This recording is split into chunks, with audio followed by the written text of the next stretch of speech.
Welcome to Uncommons, a podcast focused on Canadian politics. I'm your host, Nathaniel Erskine-Smith. On this episode, I'm joined by Charlie Angus. He's the NDP member for Timmins James Bay. He was first elected to Parliament in 2004, and in the last Parliament, we worked closely together on the Ethics Committee, focused on privacy issues, ethical AI, and really going down the rabbit hole of the Cambridge Analytica scandal. Out of that work, we then participated in the International Grand Committee, a collection of over 10 parliaments around the world focused on big data, big tech, protecting privacy, and in the end, protecting our democracies against election interference. Now, two quick things before we get to Charlie.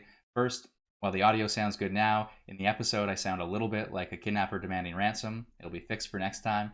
And two, I want to play a clip of Charlie at the first IGC meeting in London, holding Facebook to account. Here it is. The Westminster tradition has seen many threats and bumps and bruises over the centuries. We've never seen anything quite like Facebook, where while we were playing on our phones and apps, our democratic institutions, our form of civil conversation, seem to have been upended by frat boy billionaires from California. Charlie, thanks for joining me. Thank you for having me on. I wanted to have you on as our first guest as far as parliamentarians go, because of our work on committee in the last Parliament.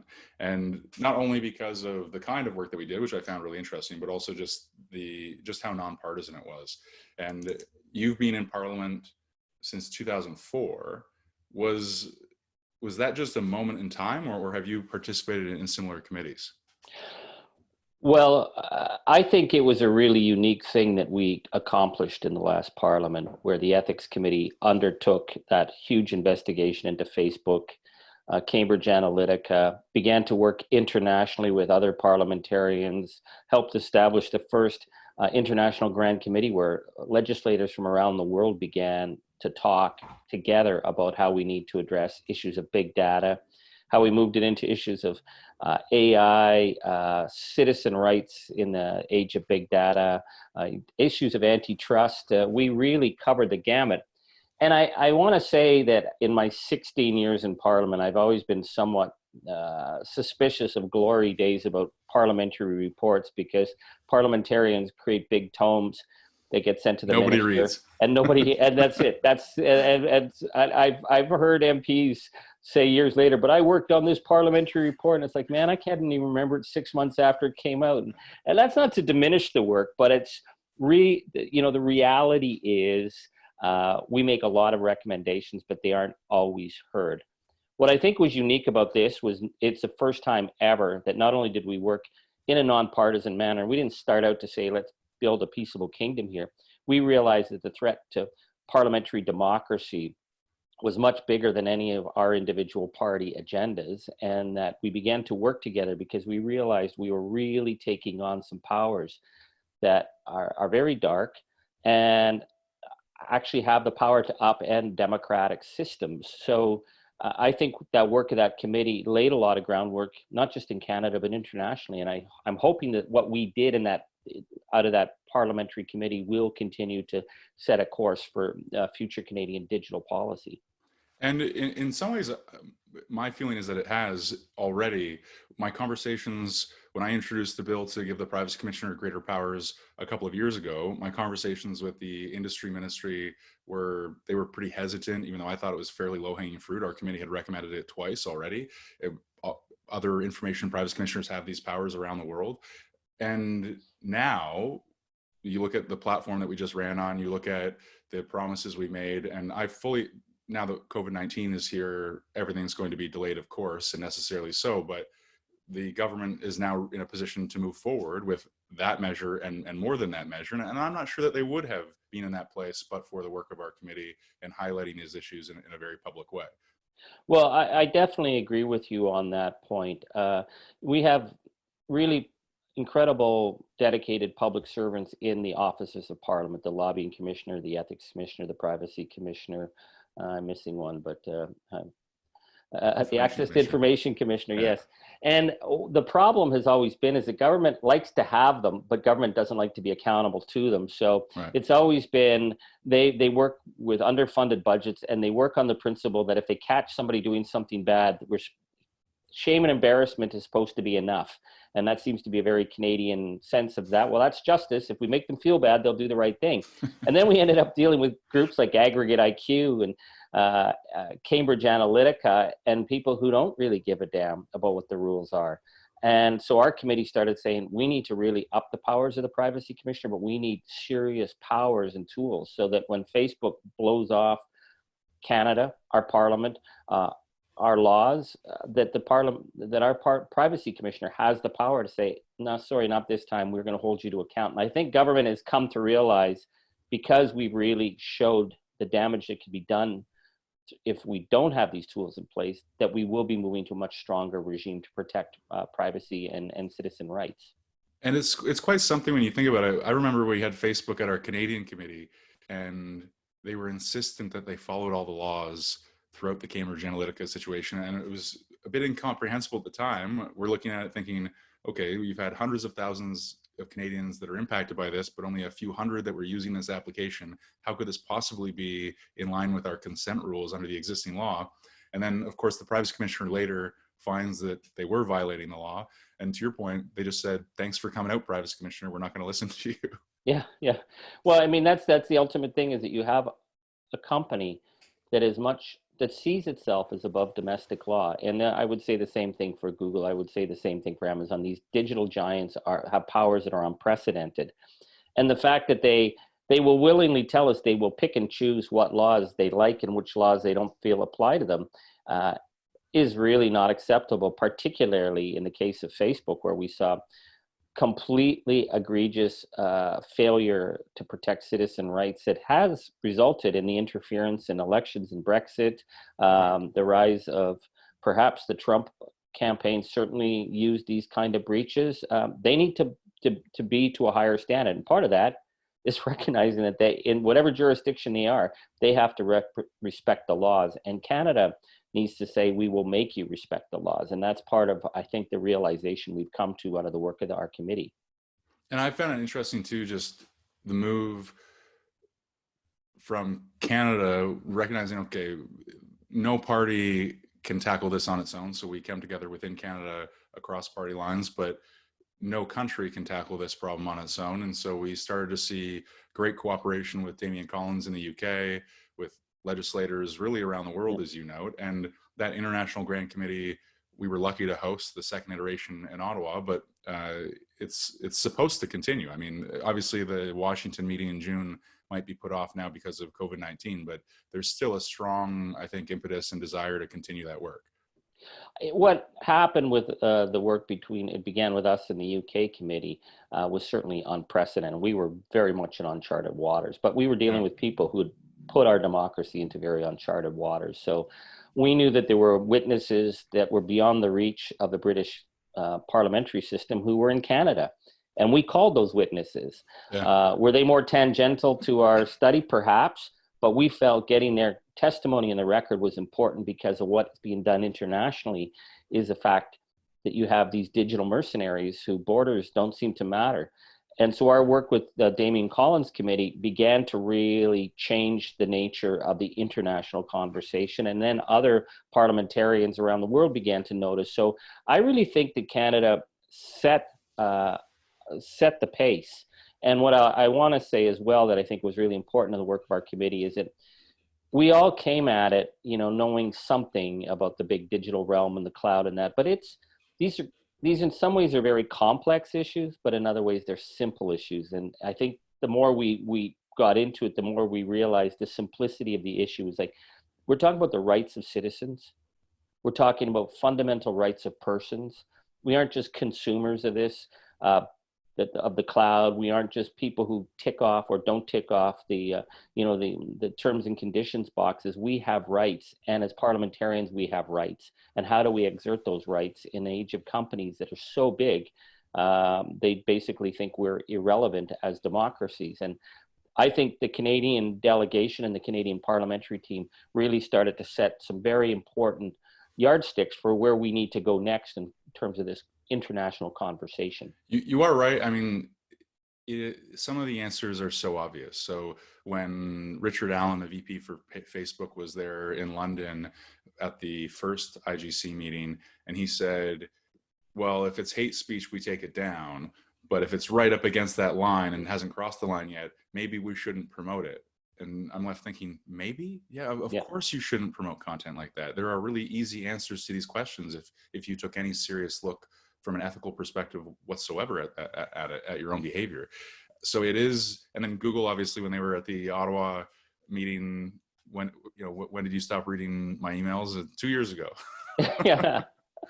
Yeah, that was an extraordinary moment. And then we asked Google, because Eric Schmidt had said that, Google's policy is to go right up to the creepy line, but not cross over. Right. And meanwhile, they're showing us these ads of people who you talk to your phone, and Google will tell you and your kids all kinds of stuff. I'm sorry, it's not up to a company like Google to decide what the creepy line is in invading our personal lives. And they don't have the moral credibility here. Neither does Facebook to decide what's up at the line. We need, as legislators, to start saying we will take this on. And part of this is a real challenge to the message that was drummed into me when I was first elected, and I was a digital utopian, and I thought Google were the greatest people in the world, and they seemed great at the time. But it was this whole argument that, well, technology moves faster than parliamentarians and politicians, and we let them get in the way. They're going to slow down this beautiful utopia that we're building. And so we sat back and we let them do their thing. And it's moved from a utopia to a dystopia. There is no talk about worldwide net and an open internet anymore. It's controlled by a few large corporations. So it becomes reasonable for politicians now to say, well, wait a minute, let's talk about how we regulate this field so it is fair, so that it actually becomes a little more open, and we actually start to push back some of the very extremist, divisive commentary that is actually being promoted through the algorithms really clearly on YouTube and Facebook. Yeah, it always occurred to me, as someone who believes very strongly in free speech, it occurs to me that it can be difficult for these platforms to be responsible unless they have notice of what has been said on the platforms, except where their algorithms are promoting the content in the first place and elevating the content, whether it is the recommendation function on YouTube or the news feed in Facebook. There is a responsibility. I mean, as algorithms replace editors, there is a responsibility that the social media platforms have to bear, and I don't think they have adequately yet. I also find it interesting, if I go into a store and I buy this phone, I don't have to read the terms and conditions because I am protected that this phone is going to be working, and if it's not working, I can take it back. It doesn't matter what I sign. I don't have to read those terms and conditions. I know I'm protected as a matter of consumer protection law. But if I put an app on my phone, then I'm expected to read all the terms and conditions to protect myself. It makes no sense at all. It's also interesting how many different issues this conversation touches. I mean, even already we've touched on privacy, we've touched on impact on elections, and touched also on the divisive content online and sort of the negative, and in some cases xenophobic, in some cases the rise of sort of additional neo-Nazi propaganda in our society. And there are so many different things to talk about. And then even recently, you have been part of this effort with Damian Collins to tackle misinformation, disinformation with respect to COVID-19. Well, there's so many things that came out, and I think definitely in terms of the Canadian response, our committee was laying out a lot of red flags that had to be attended to, so much so that in the last election, the government set up an emergency response team to deal with disinformation, because we'd seen the patterns. We'd seen that disinformation is a tactic. It was used somewhat in 2015, but 2019, we knew it was coming full on, and we were much better prepared, and I didn't see the level of disinformation that we were fearing. But we weren't prepared for COVID. COVID hit us, and yet the same patterns of disinformation, the same players, the same dark operators have been using a crisis like COVID, just like they used the Australian brush fires to try and seed doubt, to undermine efforts.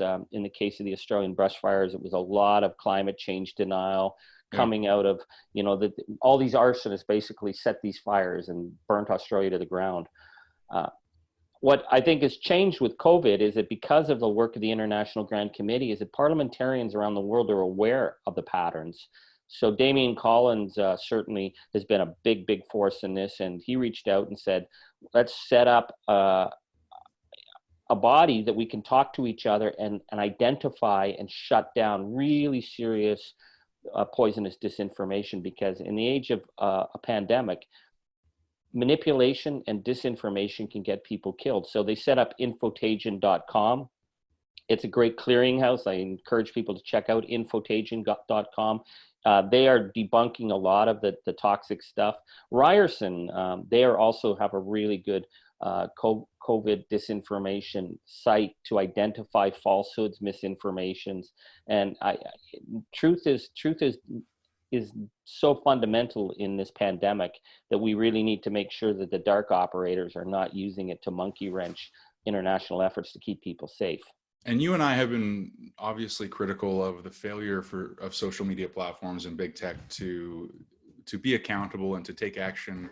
And really, I mean, they've put profits before before other important values, and respecting their users and respecting privacy and respecting civil discourse in many ways. And yet, in the course of COVID-19, I have noticed they're now willing to remove content. They are now willing to mute voices, even so far, the leader of Brazil. I mean, there seems to be a concerted effort now and a recognition that the failure to take truth seriously in this pandemic is fatal. And I wonder if that will play out more seriously with respect to other crises and other issues going forward. I'm really hoping that we're going to see, it's particularly YouTube through Google and Facebook that have driven so much of the disinformation. And part of that is how their algorithms push you to more and more extremist and conspiratorial content. This is what we really, I think, was a big eye opener for our committee.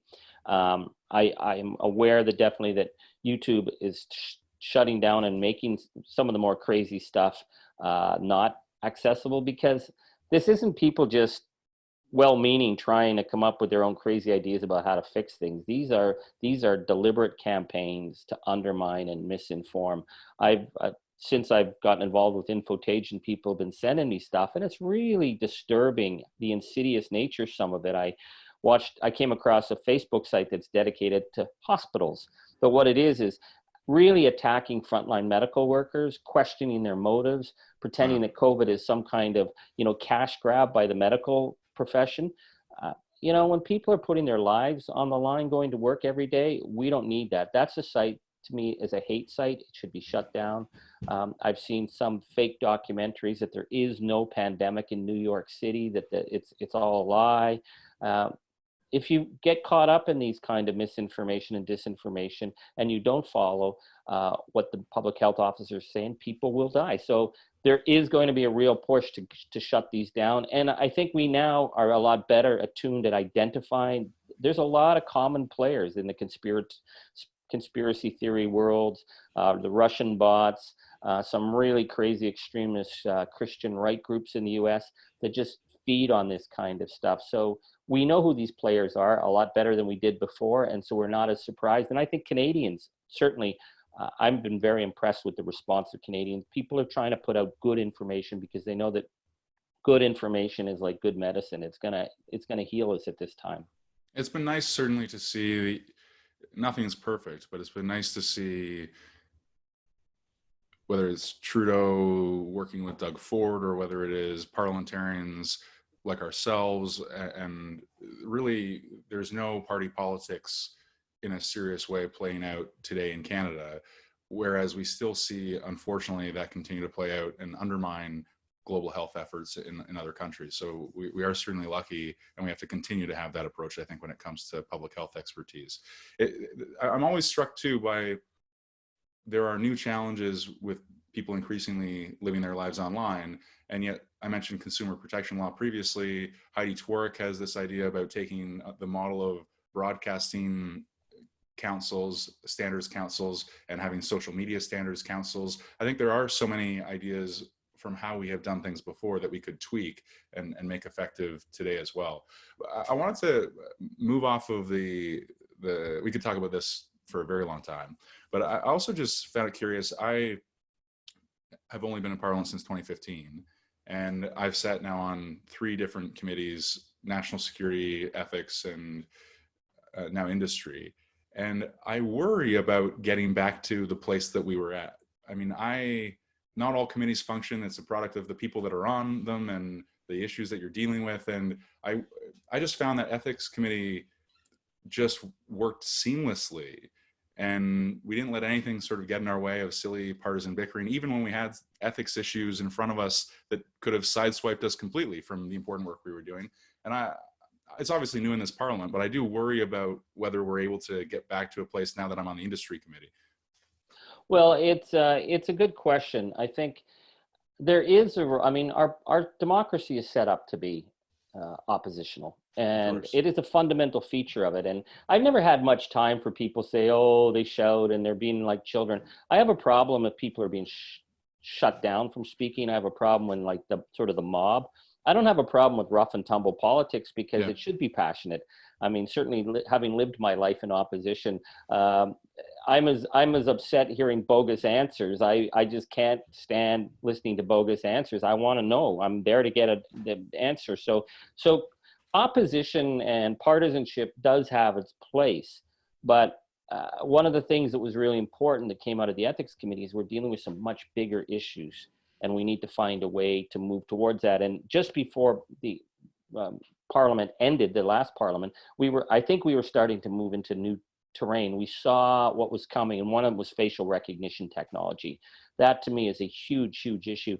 And we're looking at new parliamentary study on facial recognition technology. So we'll see. We have new players. I mean, a lot of politics is personal. It's about personalities, the kind of people who are at the table.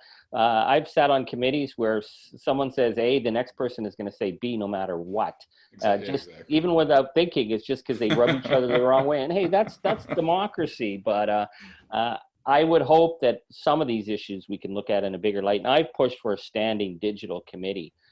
Because, we should have that. Yeah. I mean, in the end, we made ethics that in a significant way, but it still isn't perfect. And I'm now on the industry committee. I wanted to be there because these tech issues and digital rights and privacy issues, when they play out in legislation, I think will largely come to the industry committee. I wanted to see it through, but it would be nice if there was a more united committee that is dealing with these issues instead of being splintered between Effie, Indu, and more. And I was jealous though, when I read the motion that you put forward on Clearview AI, I was like, son of a bitch, Charlie's done it again. I want to get back on that committee.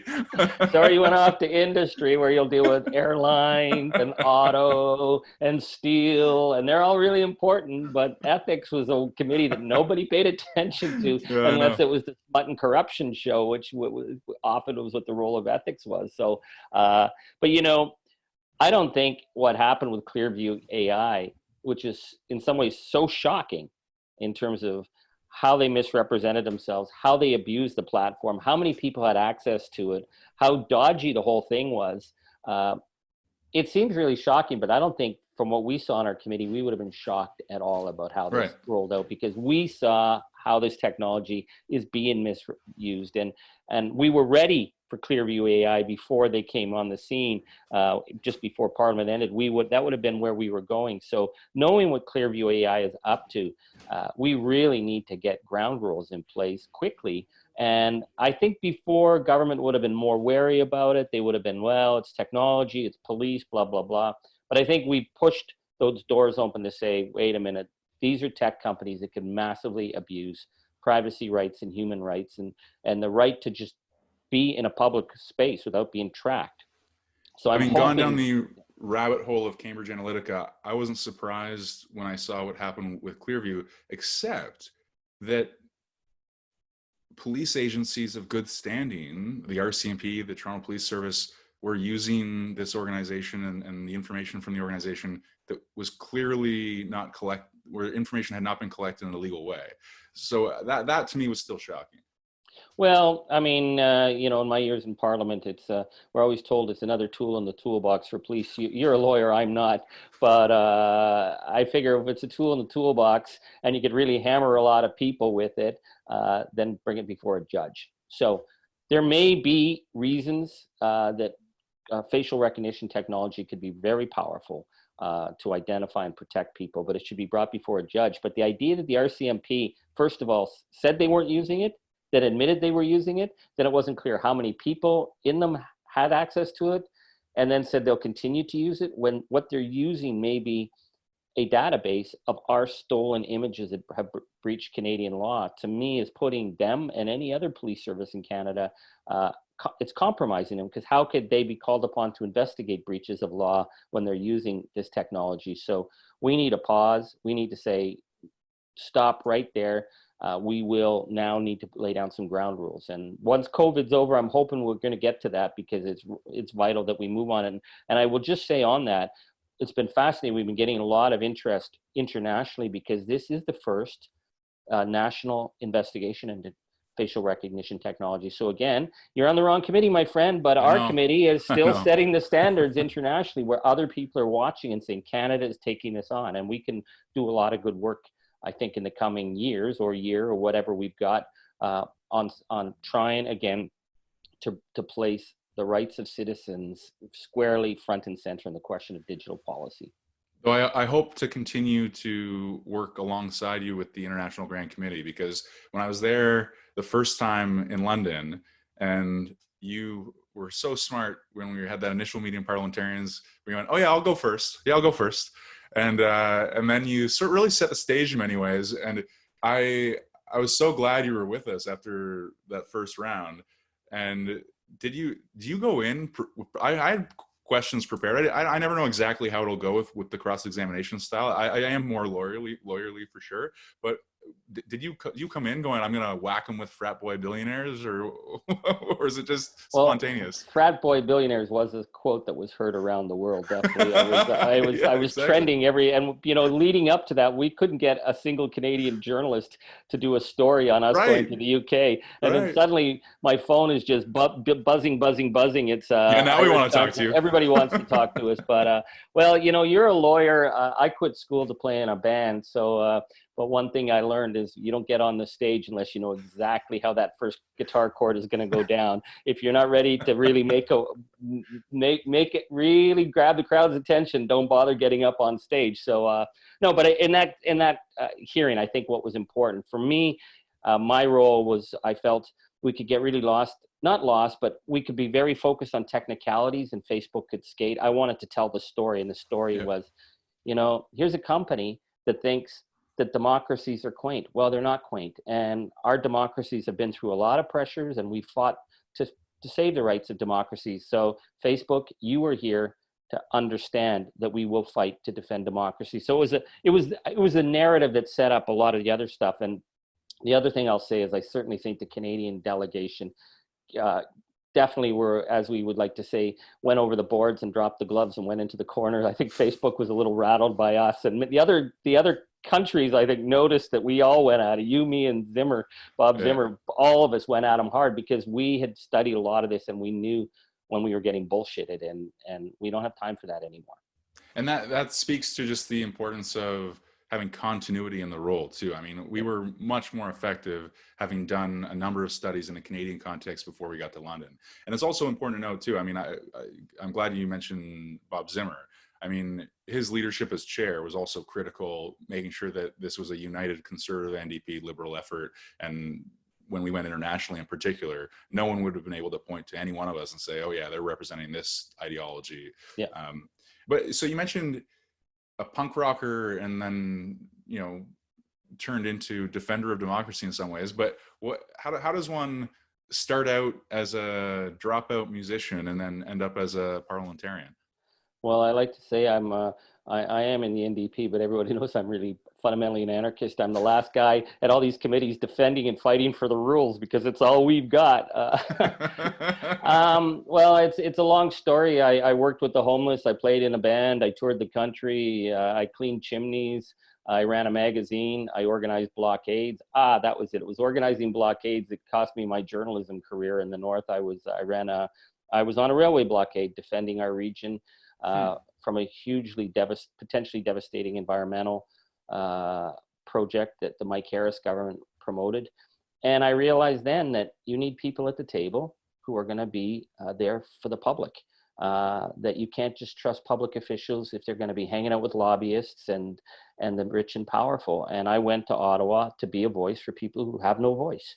And I think that that's what I've tried to do in politics. And so I take the work, whatever committee I'm on, is very seriously. But at the end of the day, people have a right to know that their MP is going to do whatever they have to do the right thing to represent the public interest. And so I bring my particular skill set as a ex-punk rock musician and carpenter and, Northern Bohemian. It's not always easy too. I mean, this idea of standing up and making the dissenting voice or the unheard voice heard. I've certainly at times found it to be a bit of a challenge, even though and we represent different geographies and different constituencies and different populations as far as people's backgrounds in some ways at least. But I think that there is a shared approach there to say, I'm not going to be shy about standing up and being vocal when I need to. Yeah, I think the important thing is people will know if you're just grandstanding. Your party gets you elected, and you owe the party that loyalty. Is that they got you elected, you didn't get yourself elected. Yeah. The party could have gotten 10 people to take your spot. So always go in there with a little bit of humility. The party played a big role in getting you elected, so you are with a party. And as Mulrooney says, you dance with the one that brung you. But once you're elected, what you have from there on in is your integrity. That's what gets you through. That's what you have to play on. And if you get in trouble, and it happens to a lot of politicians, it's your integrity. It's what you put into the karma bank that'll get you out of trouble if you're accused of something or someone makes a malicious statement about you. So it's that balancing act of making the choice of when you have to ruffle feathers, of making the choice of when you got to stand up, and sometimes when you have to piss a lot of people off. If you're doing it all the time because you figure you're going to get a headline, you lose credibility very quickly. And if you don't have credibility, nobody's going to pay attention. So we always like, from our side, we like watching you get up and vote against your own party. It's always a lot of fun. And sometimes we shake our heads and think, my God, how's he going to get back on committee without the whip kicking him off? But, you got to do that.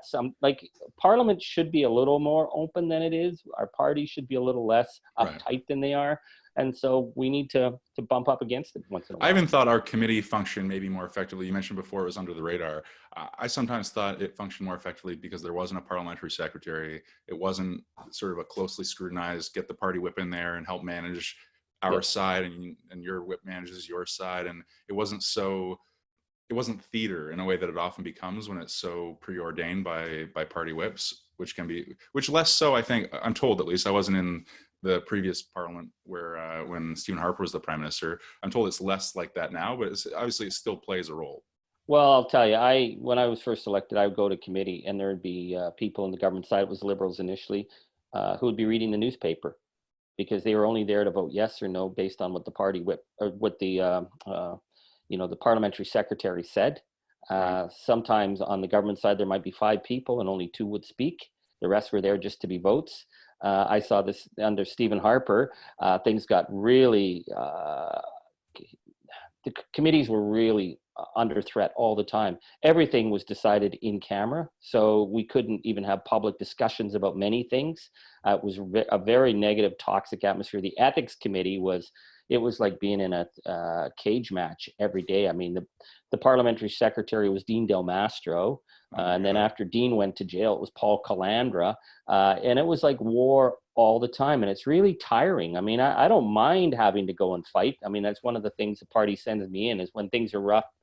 I'm a guy I mean, New Democrats really want the peaceable kingdom. I'm a guy who doesn't mind scrapping, but it's a real waste of time if you're doing that day in, day out. Committees should be independent. And the other thing I think is really a function for government is that committees should be looking at policies and looking at how government programs are working, not just defending them, because programs don't work the way the bureaucrats often think they work or say they work. So committee can give recommendations like we did twice. We did great recommendations. Both times government ignored it in terms of privacy rights and protecting citizens. But I think what we ended up doing was a larger frame on these issues that are now impossible to ignore. So it's something, committee work, but it can be really rewarding. It can be really frustrating. As is the life of a parliamentarian, sometimes more generally too. And you, having been in Parliament since 2004, you for some reason thought it was a good idea to do this for 16 years and more, but you also for some reason thought it was a good idea to run for leader. How was that experience? The leadership race was, it was a great experience to run for leader. I mean, I love Canada. I love touring. I got to see how great the country is, how great people are. I came in second. I'll be, some Trivia Pursuit nerd in 20 years from now will remember that it was me who came in second. I wouldn't do it again. But so as yeah. someone who doesn't follow, I mean, I obviously am not an NDP voter, although Yeah. I was raised in an NDP household. Certainly, I think my parents were just happy I wasn't conservative when I got into politics myself. Funnily enough, I was a student in the Harris years, and that experience also certainly opened my eyes to the importance of politics and participating in politics to make sure that things like that don't happen again. So it's funny that you mentioned your own experience in activism on that front. But I followed that leadership race a little bit at least, and it did seem to me you were there standing up for people who don't have a voice sometimes. And when you were calling for the working income tax benefit to be increased to help end poverty, I thought, what a great idea. Here's a pretty nonpartisan idea that has been out of the mouths of some liberals and some conservatives, and there you were in the leadership highlighting it, because I actually can't personally think of a more significant measure than to increase basic income supports like that for people who are left behind. Well, the leadership race was a good experience. We had a lot of interesting ideas. I mean, Guy Caron ran on a universal basic income, which at the time I personally didn't support because I feel that we had limited funds. I would rather put it into encouraging people to try a whole bunch of different, there's a bunch of programs that we could augment, but it's certainly a reflection of the nature of the growing precarious nature of work. I mean, one thing I find ironic with the Trudeau government is this line about the middle class. The middle class I knew disappeared, under years of after NAFTA and the amount of people who are working in precarious work. And I really tried to get that conversation in leadership, because I think there is a new working class, and it's not blue collar so much. I mean, it's white collar. It's professors who are without tenure, who are getting $40,000 a year and have no safety, people who invest a lot in their education, who have massive debt.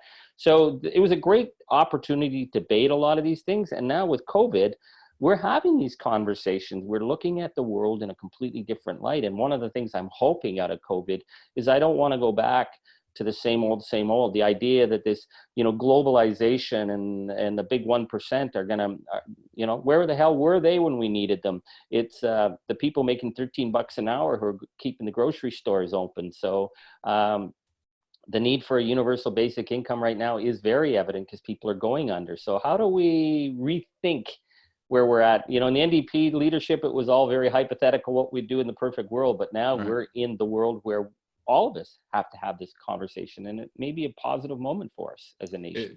It's certainly true.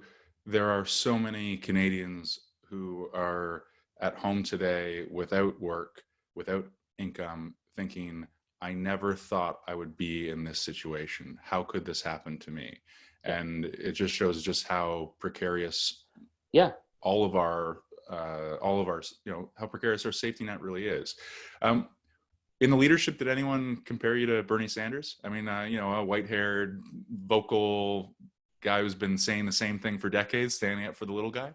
Yeah, I was compared to Bernie Sanders, and I was also compared to him in a negative way, where someone says, I don't want to vote for some old white guy like Charlie Angus. We need a young woman of color, or Bernie Sanders. And I was like, man, I'm at least a full generation younger than Bernie, but I was the old white guy in the race. So it was kind of funny, but you can't argue with that in leadership races. Leadership races are weirder than normal elections, because you're dealing with your base, and smaller sections of your base speak a lot louder than sort of normal voters. And it's certainly, you see that in the conservatives with the social conservatives, who probably don't represent hardly anything, but they are the ones that play a big part in deciding leadership. So leadership races are different. I mean, the kind of deals I found I just wasn't very good at making deals, kissing rings, making promises. I just don't do that very well. So I was glad. That's why I like you.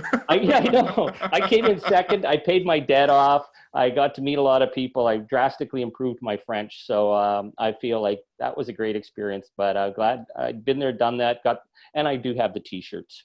I think I still have a box of them. I would take one, by the way. I'll get you one. Yeah. That's good. I can't promise to wear it to committee, but I will. If you wore it to Indu, just don't not as a visitor at the area, you might get bounced from the committee permanently. Well, I was reading up on you a little bit. I didn't have to really prepare too much to speak to you because we've worked together so much. But I was a little bit amazed to find that you've written 7 books, and Are you writing one now at home? I mean, yes, we've got a little bit more time on our hands.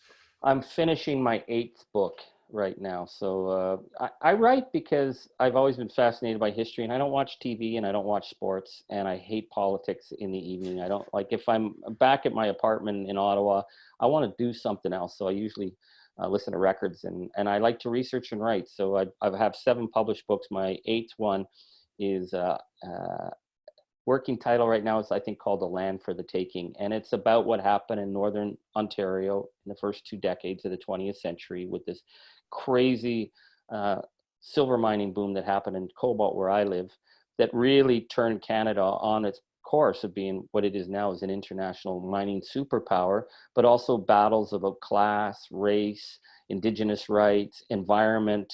A lot of heavy things went down then, and there was some really radical visions, like really revolutionary visions of what Ontario and Canada could be, all happening in this, what was then very much a Wild West frontier town. And I don't think we look at our own history very well, and our own history is a lot more interesting and sometimes a lot darker. So I'm finishing the book. I've done some little docs while we're in seclusion here. I did a thing on the epidemic that hit Cobalt. I on YouTube. It's called. I got a little site with my wife called Radio Free Cobalt, and we started to do histories. I'm doing just a new one on a big mining disaster that happened. So it's sort of like I get to play Ken Burns when I'm not when I'm in self-isolation. So I'm doing. That's also a good comparison. Yeah. I really appreciate you taking the time. And did you ever? The only other thing I would ask you is, you ever figure you'd come on a podcast hosted by a Liberal? That would never have happened. I gotta say, I like to pretend I'm not partisan, but I'm intensely partisan. I'd never go on a Liberal podcast anywhere. But being that we did such good work, I would have gone on Zimmer's podcast because he was like the sheriff of our committee. Yeah, but exactly. Zimmer would want to talk about different kinds of guns he has, so that'd be kind of funny. But thank you for inviting me. I'm glad that I'm your first politician. I might be your last, after depending on the kind of reviews you get. No, I think you can only increase my audience. I'm pretty sure. Okay, all right. You're right. That's one thing I have to say. Whether I agree with you lots. I would have voted for you in the leadership, but you also are. I think you are so effective at raising, elevating the voices of your constituents, but also the concerns. I watch a lot of people in Parliament. As a young lawyer, I watch people in court and kind of copied people's styles. I don't know that I can copy, I can't copy everyone's style as far as it goes in Parliament. Some people are they've got their own style and it's not for me, but some people are certainly more effective than others. And you are without question one of those people. So thank you for joining me. And I hope to get back to Parliament. I hope we're back in Parliament soon so we can get back to work together. Let's get back there. Okay. Take care, my friend. All right. Bye, Charlie. That is our episode of Uncommons with Charlie Angus. Thank you for joining, and remember to subscribe at uncommons.ca for future episodes. If you have a suggestion for a topic or a guest, let me know on social media at BEYNate. And while Charlie says he likes to get in the corners and he can be really partisan, he also occasionally says nice things about his colleagues from other parties. So I will leave you with this clip of Charlie at the last ethics meeting in August of 2019, the last Parliament. Mr. Erskine-Smith, who I have great respect for. I don't like his shoes, but everything else I've got great respect for.